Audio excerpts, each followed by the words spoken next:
Hi everyone and welcome back to fantasyfootballfix.com YouTube channel with me, Tom Campbell, for another elite team reveal. We've got Mark back on the show this week and we're looking ahead to Game Week 4. We've got midfield options that we're going to be taking a look at. Ahead of Game Week 4, get Mark's thoughts around his transfer activity. There are timestamps on the video as always if you do want to hop around. But without further ado, let's get right into it. Mark, mate, welcome back to the channel. How have you been going? Yeah, thanks, Tom. Good to see you. Going pretty well. Enjoying the new season. Kind of disappointed that we're going to have a break coming up so quickly, but probably just as well. Do you know what? This first international break always trips people up, doesn't it? It's just you just kind of got a lay of the land in terms of which FPL players to be picking and what have you, and then boom, straight away it's the rug's pulled from under you. But we do have Game Week 4 at least to prep for just before we then have that international break. And going to get your thoughts around it, Mark. It's looking on screen like you've had a really good start to the season, really solid start. I mean, we've got the overall rank there. Kind of irrelevant at this point, I think, of course. But how would you sum up how the first few game weeks have played out, mate? Has it been going to plan? Yeah, pretty much to plan. Very happy with the start. All you're trying to avoid is, some kind of disaster where you end up around 9 million or something like that. Played it pretty safe to start off with. My only real risk was João Pedro up front. I kept 2 million in the bank to dig myself out of that. So I was able to get Jackson in last week and roll a transfer. Nice. So kind of that went to plan. And then everything else was really template-y, standard, dull kind of stuff that I revel in. That you revel in, and that all of these elite managers, they keep talking to me every week and I seem to get that feedback every week. That is the way to be successful. So you're not alone in that, mate. I've got to ask you though, that's really interesting. So you kept 2 million back for your Game Week 1 team, Mark. Is that something that you've done before, or was that kind of a reflection on these nice low prices that we had this season? How do you normally set up for Game Week 1 in relation to keeping money back? It varies from season to season. I kept back 3.5 million one season. Gosh. I can't remember why. Mm-hmm.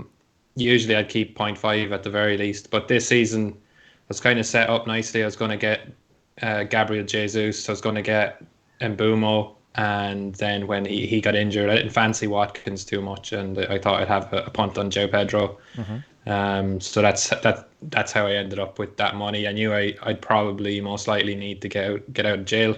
Mm-hmm. So just if I had bet on a player that I was going to transfer out in week 3, it would have been exactly the transfer I made. So nice. Got Jackson in. The ball bounces off him a bit, but he looks handy. I think he's going to be a really good signing for Chelsea over the years.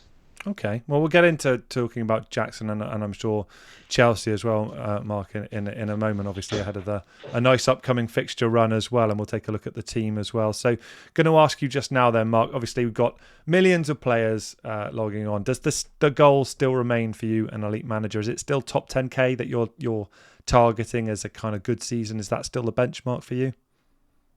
Yeah, absolutely. I know people try to water it down every season, but I want to see those 4 figures. It just looks nice on your rank history. Oh yeah.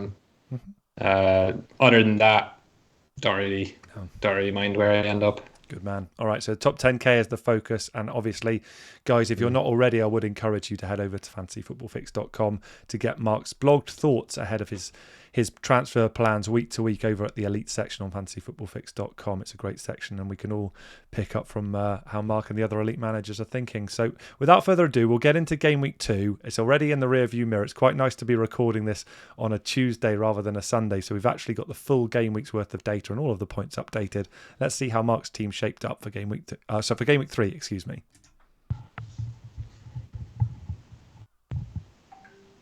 Cool. So, Mark, this was Game Week 3 that you pulled together here. You look at 53 points. Nice return there. I'm looking at Onana straight away in goal then. You are a Man United fan, I believe. I've got Onana too. I'm sure lots of the guys watching have done as well. Before we start looking at the rest of the team, I just wanted to get your thoughts on this Man United change of system with Erik ten Hag's got in terms of a ball-playing goalkeeper. And should we be worried as owners of Onana, or is this something that we've just got to go with and he remains a good pick? What's your read, mate? I think Onana is a bit of a red herring with what's going on at the moment. He's not the problem. The problem is they've got like a very immobile, possibly unfit 32-year-old tying the room together. And they've sold someone like Fred, who really, it looks to me like he should be in there right now. Teams are just running straight through them. Wolves just ran through them again and again and again. Forest, we saw their first goal, just ran past them. Casemiro can't hack it, what he's been asked to do. It's kind of unfair on him. And I think you see why there's a premium for the likes of Caicedo and Rice, who are these base of midfield supermen. Casemiro's not that. He's got a lot of good skills, but covering the ground isn't one of them. Fair enough. So it's that kind of that number 6, traditional number 6 position. And, Casemiro been a wonderful player over the years, but to have him alongside, say, 2 attacking options, like you say, that midfield engine room that looks to be a problem. Do you think that's going to be something that United will try and address? We were recording with the transfer window still open. Is there any talk that you've heard in terms of augmenting that engine room? Well, they're looking at Højbjerg, which leaves me slightly speechless, to be honest. I just don't know why you would sell Fred for not much money and then look at the alternatives they're looking at now. It makes no sense to me. Okay. So I'm not optimistic unless Ten Hag swallows his pride and starts putting McTominay in there.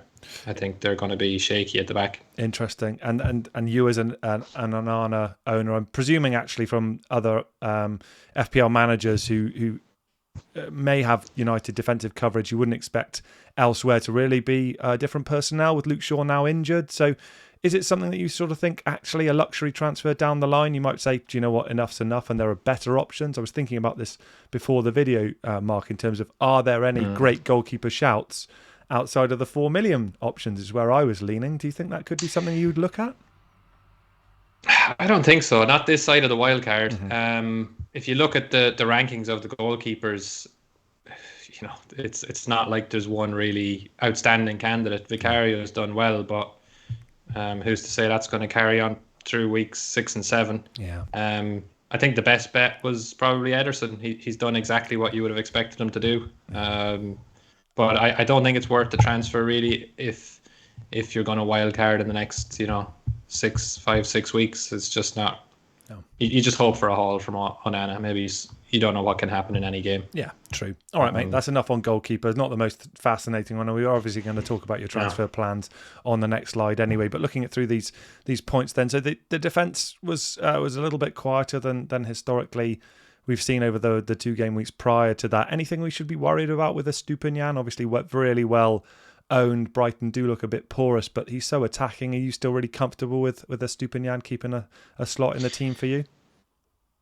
Yeah, I'm not too concerned about my defence, even though it's aside from the 3 guys that are in the team there, it's a bit of a wasteland with Baldock and Lewis. I just don't know where I would go. I think, Ruben Diaz is bankable, but you can always get a Jaden Bogeling. The Spurs guys, they look attractive, but are they attractive in 2 weeks' time when they have to play Liverpool and Arsenal? Not really. So I prefer to maybe focus my transfers on chasing players who can score 20 points every so often than going after guys with a ceiling of 6 points. Yeah, totally get that, mate. And we are going to focus, as I mentioned, guys, on the midfield options. And I'm sure some of those options are the types of folk that Mark is alluding to there in terms of those having that really high ceiling. And looking at that midfield, I'm going to be interested to see who's potentially going to be making way. So you've got the double Man United attacking coverage in there, Mark, in terms of Rashford and Bruno Fernandes. I think the story on social media and from what we've observed is that Bruno Fernandes has been playing really well and looking unlucky not to have hauled more in terms of how he's been performing. Is that your read as well? Do you think Bruno's a long-term hold? And also, if you could follow on and give us your thoughts on Marcus Rashford now that he's operating on the left-hand side as well. What's the Man United read from your perspective? I think you'd be somewhat crazy to sell Fernandes at this stage. He's doing everything. He's all action. He's making tackles outside his own box. He's taking penalties. He's shooting for fun. He's crosses left, right, and centre. It's all happening. He's doing everything. He's 8 million. Is he 8.5? close enough. He's No, he's 8.5 or maybe a little bit more than that, depending on when people are watching. But it's not an expensive price point for him, I think is the point, is it? no, because I'm assuming we'll discuss some players later on, and one of the considerations around them is minutes. And Bruno's just, you're never worried about his minutes, and that's, you need 5 or 6 players like that in your team. He's just perfect to hold long term, I think. Okay, makes sense. Rashford? Then on Rashford, I think you could see how dangerous he was when he went to the left the last day. He can go through periods where his legs act like cricket bats with respect to the ball, and it's just bobbling away from him and so on. I think he's in one of those periods now, but that can turn very quickly. You know, I wouldn't say he's a player who will particularly do worse maybe against Arsenal and Brighton. He might do just as well. They might have some counter-attacks that he'll be on the end of. So I'm happy to keep him, but I wouldn't be as high on him as I am on Bruno. Yeah, so it sounds from what I'm hearing then, Mark, you're saying Bruno's a stronghold and maybe even a buy, and you're saying if you're a Rashford owner, then you'd say you're supportive of holding him. Yeah, I think so. Like, I'm very high on Bruno because I vice captained him last week. I was really hoping that maybe Haaland would get a day off, but he didn't, obviously. Okay, Saka there picking up the 8-pointer with Odegaard just 2 behind him. Another double contingent there. Arsenal, in terms of the new system and what have you, kind of stuttering a little bit there. Now, Mark, what's your take been on them from an offensive perspective? Maybe not focusing on Saliba, but just from an offensive perspective, you comfortable continuing this double? No, I think the first player out the door this week is Odegaard. Saka's electric; he can always do something. I'm happy to have him, but Odegaard, I got very lucky with him getting a penalty, saved my game week 2. He's just not got the numbers to match any of the midfielders that are up for consideration. Yeah. In general, on Arsenal, I just thought the transfer dealings they were doing during the summer were really strange. I'm not sure why he was trying to revolutionise, because they were close last year. So I don't think Thomas Partey is the man to be doing what he's asking him to do. I'm not sure Havertz will perform. You know, we've had 3 years of Havertz doing what he's been doing for Arsenal now for 3 games. Nothing seems to have changed despite his changing environment. So I'm not too high on Arsenal's attack. I'm probably quite happy to sell Odegaard. Okay, interesting. Mitoma there, 1-pointer. Obviously, Brighton have had a great start to the season until they came up against the might of West Ham United. Doesn't make them a bad team. Makes them like everybody else. That's what you get when you face a European champion. But what's your read on Mitoma? Is he under threat too in that midfield option, or are you happy with him as well at a nice 6.5-ish million? Yeah. The fixtures very much turn against them, and I love Mitoma. I think everyone likes Mitoma, just for his style of play. He plays for cuddly Brighton. But my issue with him is, despite his high XGI, he doesn't shoot enough himself. And I feel like maybe it's silly to sell him for his price, but when there is like the amount of money sloshing around it there is, and you can easily get to Maddison, you can easily get to Foden or whoever. That's it. They're just that little bit more explosive. Yeah, sort of, not that he's a bad pick, but just the amount of midfield options that we're going to talk to in a moment suggests it's maybe not the best use of the money. And then up front, Mark, you've got Mr. Jackson there, and obviously Haaland sort of remains universal, doesn't he, with the captaincy as well? So, So did Jackson come in for you in game week 3? Was this somebody that you've been impressed by, or was this more of a fixtures type signing that you made? What was the thought around Jackson taking that second spot then, and when did he come in? I think the thing with Jackson was it was, you get these kind of philosophical schools in FPL, I guess you could say. You get people who plan, you get people who follow the numbers, you get people who follow the eye test. And I think one of the interesting things about Jackson this week was all of those different kind of schools of thought could agree on this. He had a good fixture coming up, so planners were happy. He looked good in the eye test, I thought, personally. And he had the numbers to suggest that returns were coming. So I think he's a great option. I really like the balance of the squad now. The distribution of money is good for me, and I think he'll be there to wild card. I don't see any reason to move him on. Like it, man. Cool. Well, I mean that's how you've been set up. So to me, it looks like a super strong squad already. So we're going to take a look at how you're thinking about being set up in terms of Game Week 4, but we're also going to see that you've got 2 free transfers, and we're going to start getting your thoughts around how you might be using them. So let's take a look at how you're setting up for Game Week 4.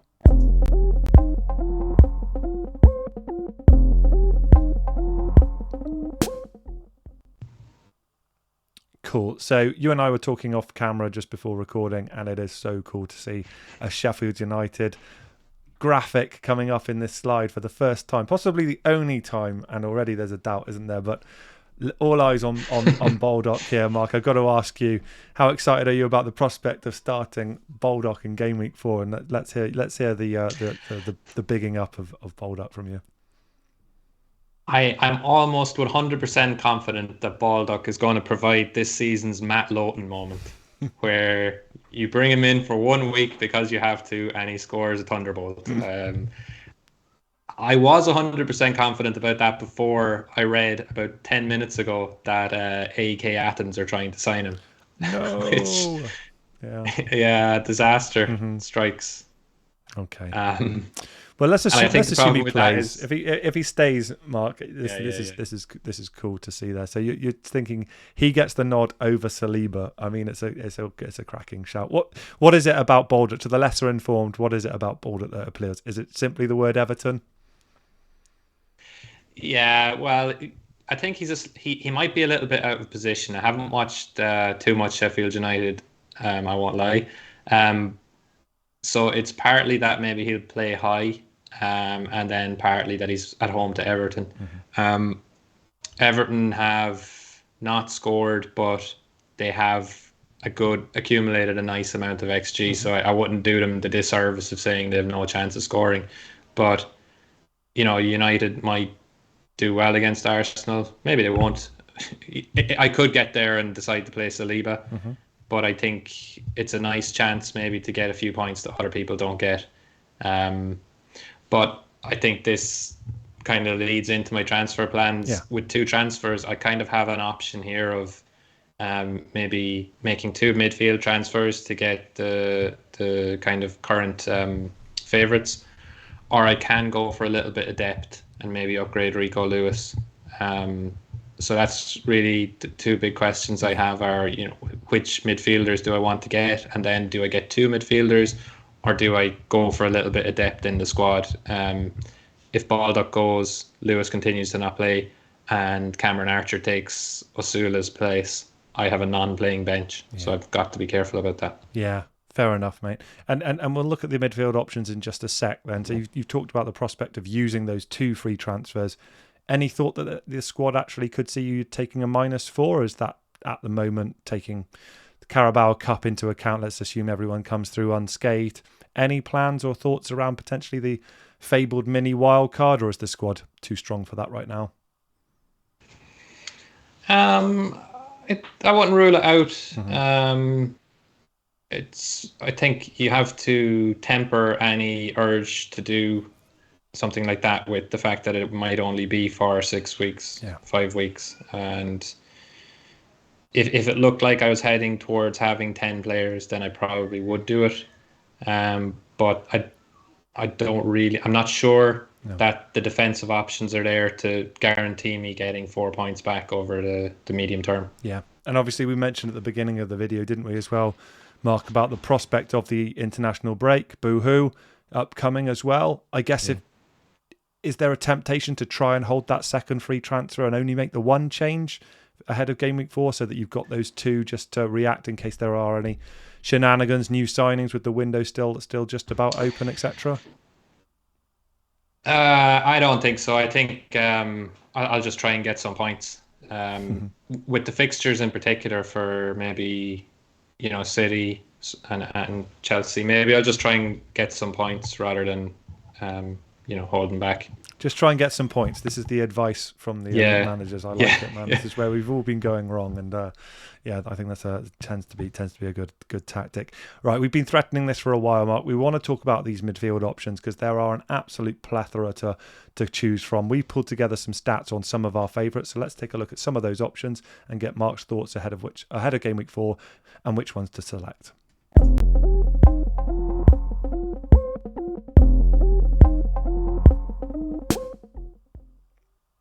Right, so we selected 4 of the, I guess, sort of mid to upper priced options in that midfield selection, guys. We pulled out Raheem Sterling, James Maddison, Bruno Fernandes and Phil Foden here, all around sort of similar-ish price points. I guess there is a bit of a difference between sort of Sterling all the way up to Bruno Fernandes, but they should all still be comparatively affordable. We've got some nice stats on here in terms of how they've performed so far.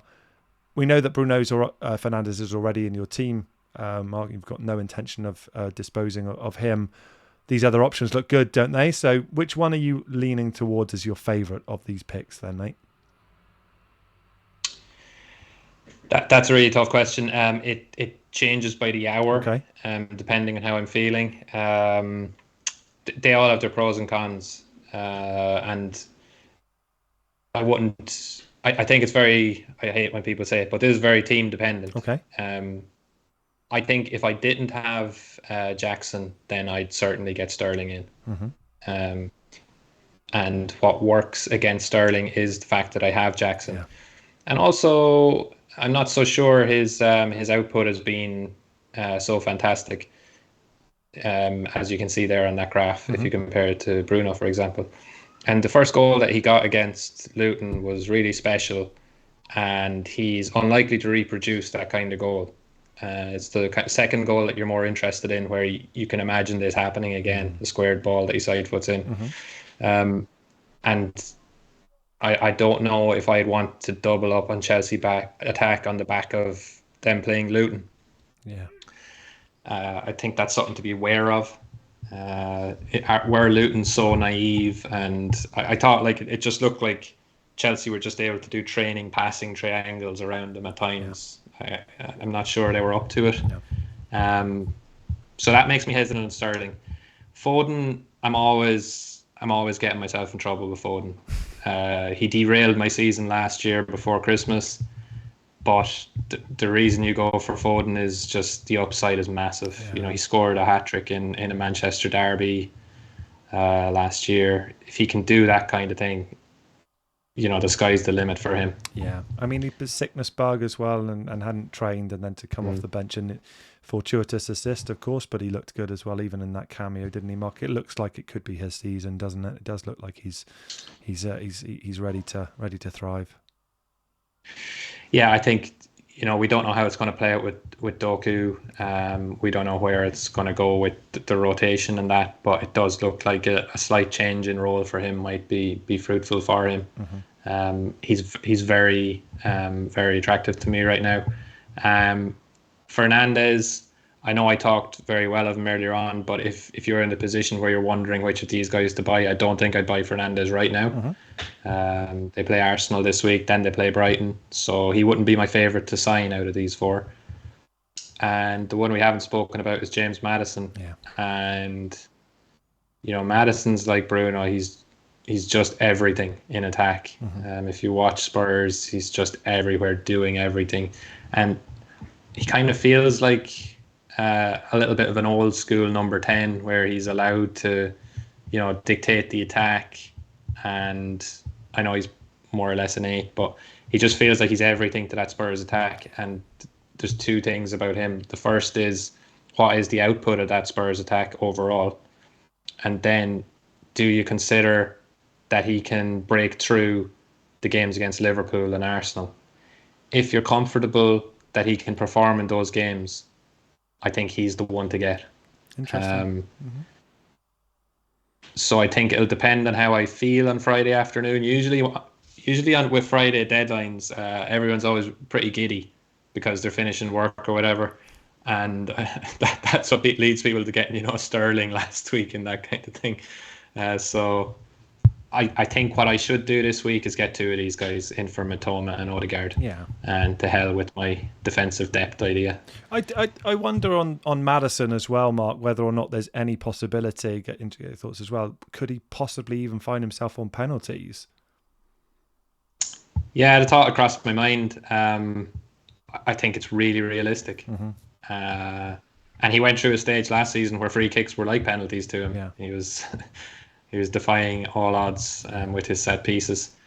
I can't think of any reason why he wouldn't take them. I think there's a couple of things that came to my mind. I thought if they were desperate to get Richarlison notched, if he's even on the pitch, and I wondered whether or not Son would see it as a responsibility as captain. But I think in terms of being a good penalty taker, I've always quite liked his technique. So I think there's a chance at least. So I wondered if that went in his favour as well.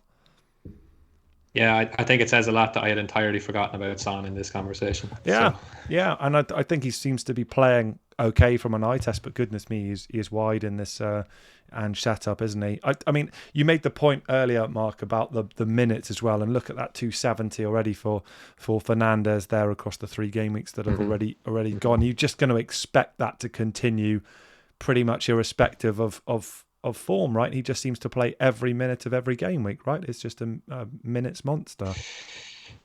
Yeah, I think that is true if he stays fit. But just thinking about the mention of Son there, I had noticed during the week on the fixed points projections that Son was quite high up there. Yeah. And I think a lot of people will be in a position where they have got that extra little bit of money. And, maybe 10 days ago, people would have scoffed at the idea of getting Raheem Sterling in. If you're really feeling cheeky, maybe you'd consider getting Son instead of Maddison, even though nobody's talking about it. I like it. What a differential. Yeah, it's a huge differential. And you're right, the fantasyfootballfix.com algorithm projections for points is really high on him and remains high on him, right? And I do wonder whether or not the Richarlison kind of form so far may even see Son revert to a more central position. Purely speculation from me. I just wonder whether or not that's a possibility as well. But yeah, it's a good question, because at what point does Postecoglou consider isn't working and you need to put someone else in there? So yeah, and they've got options out wide if they did it right, with Perisic being a possibility to play. They could easily see them tinkering that system. So maybe something to watch there. It would be a hell of a differential, that's for sure. Got to ask you as well, Phil Foden, Mark, here as well. I noticed on your team selection, just got the one Man City player as well. Presumably at some point this is going to become 2, potentially becoming 3 as well, just with the dominance they've had over the Premier League for the last 3 seasons as well. Outside of Foden, do you see anyone else? Maybe not from an attacking perspective, but is there anywhere else you're looking to from a Man City perspective? I think you can pick your defensive poison. I think Diaz is, probably the best pick. But what I'm thinking of, in a more long-term context, is maybe if you want to try and avoid the wild card when everybody else is doing it, then you don't get too deep into City and you start deleveraging Arsenal. And when it comes to, I think it's week 8 when they're playing each other, maybe you're not under such pressure to avoid that fixture. So that's kind of in my mind when I think about certainly City defensive assets. But for Foden or Alvarez, I have no concern getting them in for like 3-4 games, because if they just go off one time, then it's made up the transfer you'd have to use to get rid of them. So I think Alvarez great if you want to go for 3-4-3. Guardiola, Diaz, probably a Kanji, all good. Foden good. I think just be prepared for what you know is coming. Yeah, and you don't even need to elaborate on that, Mark, at all. I guess the point you made on Sterling as well, just wanted to tap into that a little bit deeper as well. So you've got Jackson, you've got Chilwell as well. If you were to get Raheem Sterling as well, you got any reservations about this amazing cheap price point in at the defence that we've got now with Reece James's injury? Does that come into your thinking at all, that you'd be blocked from a potential incredible cheap player at the right back slot there for Gusto? No, I wouldn't get Gusto because I'm afraid of blocking anything. I just wouldn't get him because Reece James is coming back. Sure. I think I hope people have had their slice of luck with Gusto on Friday night. But yeah, I do too. It's not for me. I wouldn't go there. I'd quite happily get Sterling though. I know I've said I don't really want. I'm covered, but I think he's perfectly good. I think if you buy any of these guys, no problem. Some of us are going to get lucky. Yeah, some people are going to get lucky, some aren't. But like you can argue it either way on every one of them, and they're all great. Yeah, they're all good picks, aren't they? And with that in mind, then, Mark, let's wrap this up then. So let's assume Carabao Cup goes off all good, no injury problems, etc. It comes to the Friday deadline. What 2 transfers are you making, mate? I think I'd probably do Odegaard and Matoma to Foden and Madison right now, but don't quote me on that. No, we won't. Others will, but we won't. Okay, cool. I mean, that's midfield would be particularly powerful then. Mark, it's been a pleasure. Great to have you back on, as always. It's fascinating to see how your season's going to play out, and we'll get you back on really, really soon. Anything else you wanted to cover before we wrap things up? No, not at all. Good to talk again. Mm-hmm. Cool. Thanks very much, mate. All right. Well, please give Mark a follow on social media as well. We'll link to his bio in the video description, of course. And do please subscribe to fantasyfootballfix.com and to the fantasyfootballfix.com YouTube channel as well. If you haven't already done so, we're pushing forward to 40,000 subscribers as soon as we possibly can. We've got international break upcoming, guys, as well, after Game Week 4, as we've mentioned. So we'll be back after that, and wish you the very best of luck for Game Week 4. And I'll talk to you all soon. Take care. Bye-bye.